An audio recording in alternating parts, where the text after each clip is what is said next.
ಹಲವು ವಿಶೇಷತೆಗಳಿಂದ ದಾಖಲೆ ಇರುವ ಚನ್ನಪಟ್ಟಣ ಮಾವು ಬೆಳೆಯಲು ಪ್ರಸಿದ್ಧಿ ಹೊಂದಿದ್ದು, ತಾಲೂಕಿನಲ್ಲಿ ಹಾಲು, ರೇಷ್ಮೆ, ತೆಂಗಿನ ಜೊತೆಗೆ ಮಾವು ಕೃಷಿಗೂ ರೈತರು ಹೆಚ್ಚಾಗಿ ಅವಲಂಬಿತರಾಗಿದ್ದಾರೆ. ಆದರೆ ತಾಲೂಕಿನಲ್ಲಿ ಪ್ರತಿ ವರ್ಷ ಒಂದಲ್ಲ ಒಂದು ಕಾರಣಕ್ಕೆ ಮಾವು ಬೆಳೆಗೆ ಹೊಡೆತ ಬೀಳುತ್ತಿದ್ದು, ಈ ವರ್ಷ ಜಿಗಿ ಹುಳುವಿನ ಹೊಡೆತಕ್ಕೆ ಮಾವು ಬೆಳೆ ಇಳುವರಿ ಕಡಿಮೆ ಆಗಿದ್ದು, ಇದರಿಂದ ವರ್ತಕರು ಮತ್ತು ಮಾವು ಬೆಳೆಗಾರರು ಆರ್ಥಿಕ ನಷ್ಟಕ್ಕೆ ಒಳಗಾಗುತ್ತಿದ್ದಾರೆ ಎಂಬ ಅಳಲು ಜಿಲ್ಲೆಯ ಮಾವು ಬೆಳೆಗಾರರಲ್ಲಿ ಕೇಳಿಬಂದಿವೆ. ಮಾವು ಬೆಳೆಗೆ ಜಿಲ್ಲೆಯು ಹೆಸರುವಾಸಿಯಾಗಿದ್ದು, ರಾಜ್ಯದ ಜನತೆಗೆ ಜಿಲ್ಲೆಯಿಂದಲೇ ಸಿಹಿಯಾದ ಮಾವಿನ ಹಣ್ಣನ್ನು ನೀಡಲಾಗುತ್ತದೆ. ಅಲ್ಲದೆ ತಾಲೂಕಿನಿಂದ ಮಹಾರಾಷ್ಟ್ರ, ಆಂಧ್ರ, ಕೇರಳ, ತಮಿಳುನಾಡು ಸೇರಿದಂತೆ ಹೊರ ರಾಜ್ಯಗಳಿಗೆ ಮಾವು ಬೆಳೆಯನ್ನ ರಫ್ತು ಮಾಡಲಾಗುತ್ತದೆ. ಆದರೆ ಕಳೆದ 3-4 ವರ್ಷಗಳಿಂದ ತಾಲೂಕಿನಲ್ಲಿ ಮಾವು ಬೆಳೆಯೇ ಕಚ್ಚುತ್ತಿಲ್ಲ. ಇದರಿಂದ ಮಾವು ಬೆಳೆಗಾರರ ಜೊತೆಗೆ ವರ್ತಕರೂ ಸಹ ಆರ್ಥಿಕ ಸಂಕಷ್ಟಕ್ಕೆ ಸಿಲುಕುವಂತಾಗಿದೆ ಎಂಬುದು ಮಾವು ಬೆಳೆಗಾರರ ಮಾತಾಗಿದೆ. ಕಳೆದ ವರ್ಷ ಅಕಾಲಿಕ ಮಳೆಯಿಂದಾಗಿ ಮಾವು ಬೆಳೆಗೆ ಬೂದಿ ರೋಗ ಕಾಣಿಸಿಕೊಂಡು ಹೂ ಕಚ್ಚುತ್ತಿರಲಿಲ್ಲ. ಆದರೆ ಈ ವರ್ಷವೂ ಸಹ ಅಕಾಲಿಕ ಮಳೆಯಿಂದ ಮಾವು ಬೆಳೆಗೆ ಜಿಗಿ ಹುಳು ಬಾಧೆ ಕಾಣಿಸಿಕೊಂಡಿದ್ದು, ಇದರಿಂದ ಮಾವು ಹೂ ಕಚ್ಚಿದರೂ ಕಾಯಿ ಕಚ್ಚದೆ ಉದುರಿ ಹೋಗುತ್ತಿದೆ ಎನ್ನಲಾಗಿದೆ. ಇದೇ ನಿಟ್ಟಿನಲ್ಲಿ ಮಾವು ಬೆಳೆ ಇಳುವರಿ ಸಂಪೂರ್ಣವಾಗಿ ಕಡಿಮೆಯಾಗಿದೆ ಎನ್ನಲಾಗಿದ್ದು, ರೈತರು ಆರ್ಥಿಕ ಸಂಕಷ್ಟಕ್ಕೆ ಸಿಲುಕಿದ್ದಾರೆ ಎಂದು ಅಳಲನ್ನು ತೋಡಿಕೊಂಡಿದ್ದಾರೆ. ವಿಮೆಯೇ ದಿಕ್ಕು ಅಂತಾರೆ ರೈತರು. ಮಾವು ಬೆಳೆಗಾರರು ಈಗಾಗಲೇ ತೋಟವನ್ನ ಭೋಗ್ಯಾಧಾರ ಮಾಡಿ ಮುಂಗಡ ಹಣವನ್ನ ಪಡೆದಿದ್ದಾರೆ. ಅಲ್ಲದೆ ಹಲವರು ತಾವೇ ಮಾವು ಬೆಳೆ ಮಾರಾಟ ಮಾಡುತ್ತೇವೆಂದು ಸ್ವಂತಕ್ಕೆ ಇಟ್ಟುಕೊಂಡಿದ್ದ ಮಾವು ಬೆಳೆಗಾರರು ಸಹ ಇದ್ದಾರೆ. ಆದರೆ ಇದೀಗ ಮಾವು ಬೆಳೆಗೆ ಜಿಗಿ ಹುಳು ಕಾಟದಿಂದ ಹೊಡೆತ ಬಿದ್ದಿರುವುದು ಈ ನಿಟ್ಟಿನಲ್ಲಿ ಬೆಳೆಯ ಇಳುವರಿ ಇಲ್ಲವಾಗಿದ್ದು, ಇದೀಗ ಮಾವು ಬೆಳೆಗಾರರು ಸರ್ಕಾರದ ವಿಮೆಗಾಗಿ ಮುಖ ಮಾಡುವಂತಾಗಿದೆ ಎಂಬುದು ತಾಲೂಕಿನ ಮಾವು ಬೆಳೆಗಾರರ ಮಾತಾಗಿದೆ. ವರ್ತಕರ ಸಂಕಷ್ಟಕ್ಕೆ ರೈತರಿಂದ ಹೆಚ್ಚಾಗಿ ವರ್ತಕರು ಮಾವು ಬೆಳೆಯನ್ನ ವಾರ್ಷಿಕ ಲೀಸ್ಗೆ ಹಾಕಿಕೊಳ್ಳುವುದು ತಾಲೂಕಿನಲ್ಲಿ ವಾಡಿಕೆ.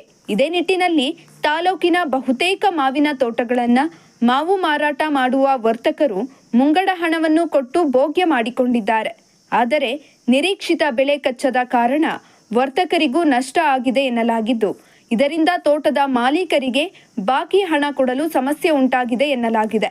ಇದರಿಂದ ಮಾವು ಬೆಳೆಯನ್ನೇ ನಂಬಿ ಮಕ್ಕಳ ಮದುವೆಗೆ, ಶಿಕ್ಷಣಕ್ಕೆ ಬೇರೆಡೆ ಸಾಲ ಮಾಡಿದ್ದ ಮಾವು ಬೆಳೆಗಾರರು ಸಹ ಆರ್ಥಿಕ ಸಂಕಷ್ಟಕ್ಕೆ ಸಿಲುಕಿದ್ದಾರೆ ಎಂಬುದು ರೈತರ ಅಳಲಾಗಿದೆ. ಎಂಬಿಹಳ್ಳಿ ಗ್ರಾಮ ಪಂಚಾಯಿತಿ ಅಧ್ಯಕ್ಷ ಹಾಗೂ ಮಾವು ಬೆಳೆಗಾರರೂ ಆದ ರವಿ ಮಾತನಾಡಿ, ಕಳೆದ 2 ವರ್ಷಗಳಿಂದ ಮಾವು ರೈತರ ಕೈ ಹಿಡಿತಾ ಇಲ್ಲ. ಕಳೆದ ಬಾರಿ ಮಳೆಯಿಲ್ಲದೆ ನಷ್ಟ ಅನುಭವಿಸಿದ್ದೆವು.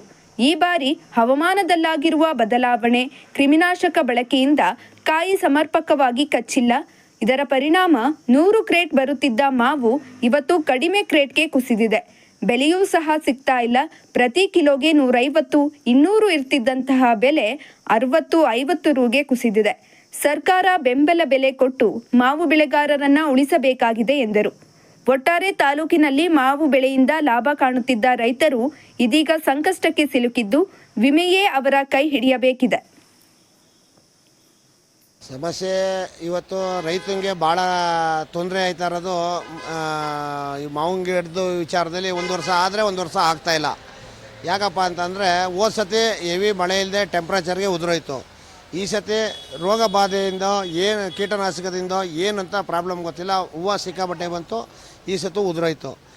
ಸ್ವಲ್ಪ ಬಂದಿದೆ, ಈಗ ರೇಟ್ ಇಲ್ಲ.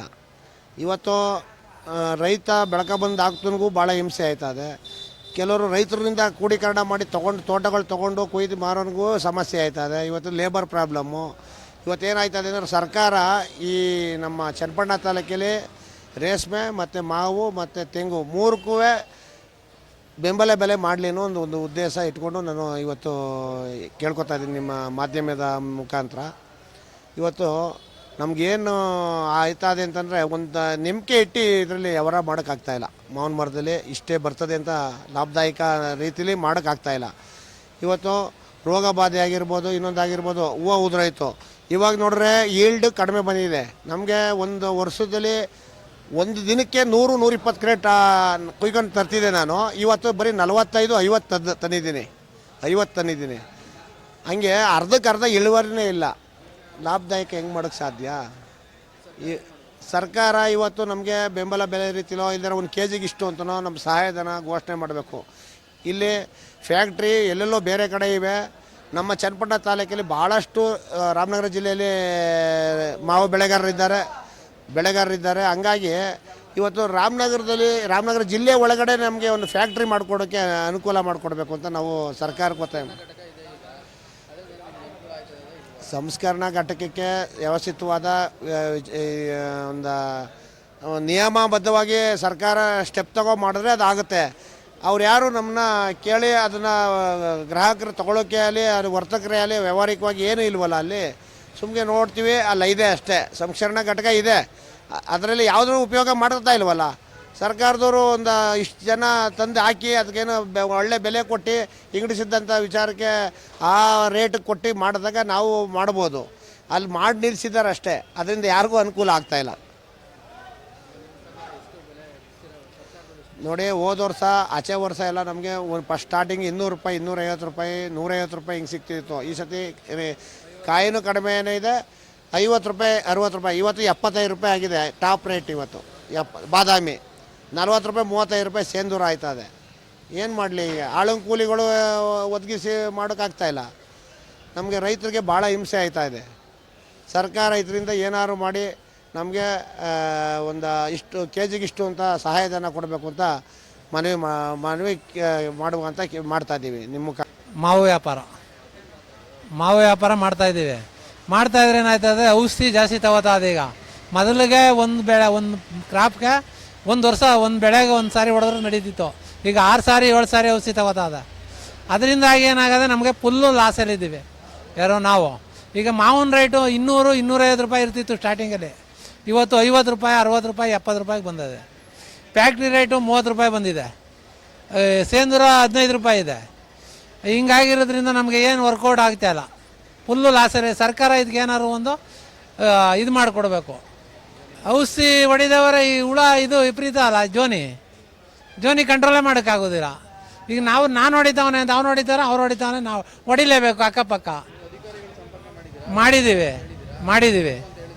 ಅವ್ರು ಹೊಡೀರಿ ಅಂದರೆ ಹೊಡಿಬೇಡಿ, ನಿಲ್ಲಿಸ್ಬಿಡಿ ಅಂತಾರೆ. ನಿಲ್ಲಿಸ್ಬಿಡಿ ಅಂದರೆ ಅವ್ರು ಹೇಳ್ದಂಗೆ ಅವರು ಕೊಟ್ಟದ ಔಷಧಿನೂ ಹೊಡೆದೋ, ಏನೂ ಪ್ರಯೋಜನ ಆಗಲಿಲ್ಲ. ಹಸ್ನಾಗೆಲ್ಲ ಕಪ್ಪಾಗ್ಬಿಡ್ತು ಸರ್. ಇಲ್ಲಿ ನೋಡ್ತಾ ಇದ್ದೀರಿ ಕಾಯಿ. ಏನು ಮಾಡಿರಿ ಅಂದರೆ ಇವರು ಸರ್ಕಾರದವರು ಅದಕ್ಕೆ ಔಷಧಿ ಏನು ಹೊಡಿಬೇಕು ಅಂತ ಅವ್ರು ಮಾಡ್ಬೇಕು ಸರ್. ನಾವೀಗ ಅವ್ರು ಕೊಡ್ತಾರೆ, ಹೊಡಿತೀವಿ. ಏನು ಮಾಡಬೇಕು, ನಮಗೆ ಪರ್ಯಾಯ ಕೊಡಬೇಕು. ಪರ್ಯಾಯ ಕೊಟ್ಟರು ಆಗಲ್ಲ.